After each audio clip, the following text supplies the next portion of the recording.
Hi, this is Sarah, one of the insiders at Verano events.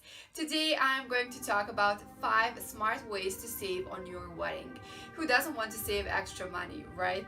Before you start with your wedding planning, you should sit down with your partner and discuss your financial situation in regards to your wedding plans. You should comfortably establish who's paying for what, or if someone in the family is contributing or paying for the whole wedding. Whatever the case is, you should have an estimate and realistic budget. The key is to know how certain aspects of the wedding are priced and what areas you don't mind sacrificing if need be. Number 1. Having the ceremony and reception at the same place. This option will only apply if you're not following any religious traditions, where sometimes you marry in a church or temple.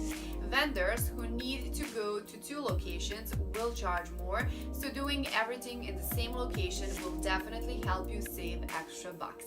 Also, having 2 locations could mean having to include transportation for you and your guests. This equals to more expenses.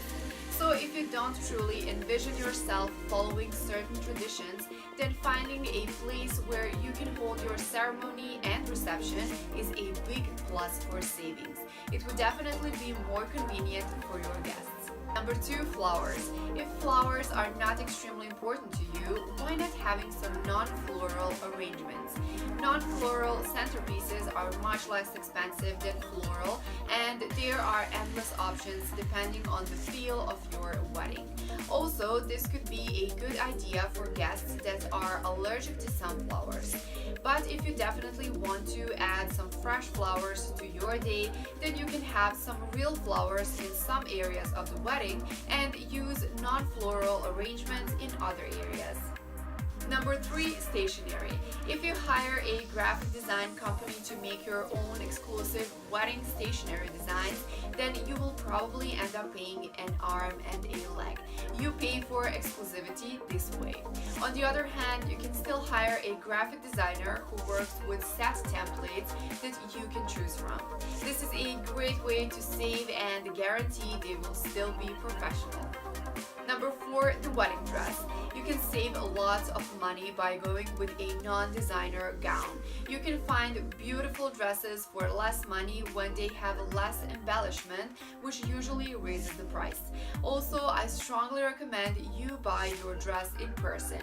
When you buy it online, you don't know how it's going to fit you, and alterations can be really costly. Number 5, day of the week.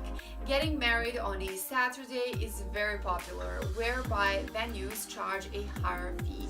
If you're fine getting married on a day other than Saturday, why not picking a Friday or even a Sunday? If you decide going for a Friday, give your guests a decent amount of time in advance so they can request that day off of work, or at least request a half day if your wedding is later in the day. If you decide to go for Sunday, the smartest way to do it is on a Sunday prior to a holiday that falls on a Monday every year, like President's Day, Memorial Day, Labor Day, Columbus Day, or Martin Luther King Day.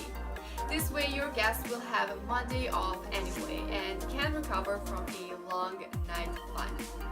Lastly, keep in mind that food or a price per person cost structure usually applies depending on your wedding venue.